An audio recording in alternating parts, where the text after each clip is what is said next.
Assalamualaikum warahmatullahi wabarakatuh. Perkenalkan, nama saya Ciafili Sanafia Martiana dari kelas 11 IPA 3. Di sini saya akan menjelaskan tentang sistem saraf untuk memenuhi pelajaran biologi yang digurui oleh Ibu Yuyu Yuliah. Sistem saraf adalah sistem koordinasi atau sistem kontrol yang berfungsi menerima rangsang, menghantarkan rangsang ke semua bagian tubuh, dan memberikan tanggapan terhadap rangsang tersebut. Sistem saraf tersusun atas dua sel, yaitu neuron dan neuroglia. Sekarang sel saraf atau neuron merupakan satuan kerja utama dari sistem saraf yang berfungsi menghantarkan impuls listrik yang terbentuk akibat adanya suatu stimulus atau rangsang. Struktur sel saraf: setiap unit neuron terdiri dari dendrit, badan sel, inti sel atau nukleus, akson atau nerit, sel secuan, selubung mielin, nodus Ranvier, dan sinapsis. Antara neuron satu dan neuron lainnya dihubungkan oleh sinapsis. Perjalanan impuls dimulai dari dendrit, dikirimkan ke badan sel, diteruskan ke neurit atau akson, dan impuls mengalir di sepanjang akson dan seterusnya dihantarkan ke neuron lain oleh akson. Fungsi sel saraf: yang pertama dendrit, yaitu menerima impuls dan menghantarkannya ke badan sel.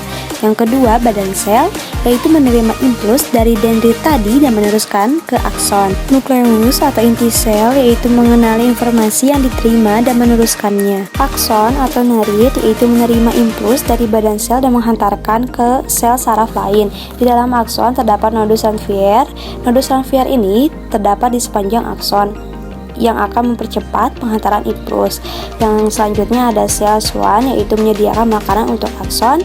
Kemudian ada selubung mielin, yaitu melindungi akson dan memberikan nutrisi untuk neuron.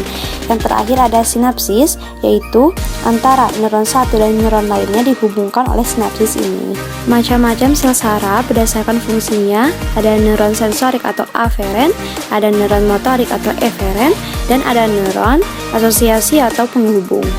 Pertama, neuron sensorik atau aferen, yaitu berfungsi menghantarkan impuls dari reseptor ke sistem saraf pusat. Reseptor adalah penerima rangsang dan organ reseptor adalah alat indera.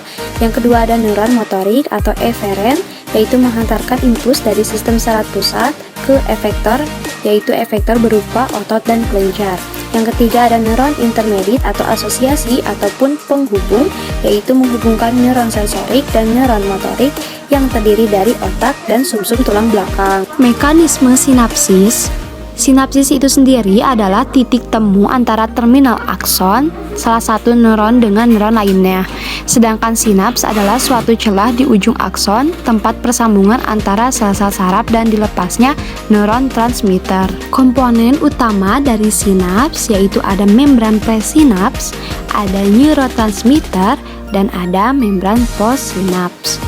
Impuls eksitatorik atau potensial aksi yang sampai di akson terminal akan membuka voltage dependent calcium channels. Kemudian ion kalsium akan masuk. Masuknya ion kalsium menyebabkan depolarisasi membran presinaps. Kemudian terjadi fusi membran vesikel sinaptik dengan membran presinaps, sehingga terjadi pelepasan neurotransmitter ke celah sinaps. Selanjutnya, neurotransmitter akan berikatan dengan reseptor AMPA dari membran postsinaps. Reseptor AMPA teraktivasi dan terjadi influx ion natrium. Influx ion natrium menyebabkan terjadinya depolarisasi parsial. Depolarisasi parsial menyebabkan ion magnesium yang memblokade reseptor NMDA terlepas,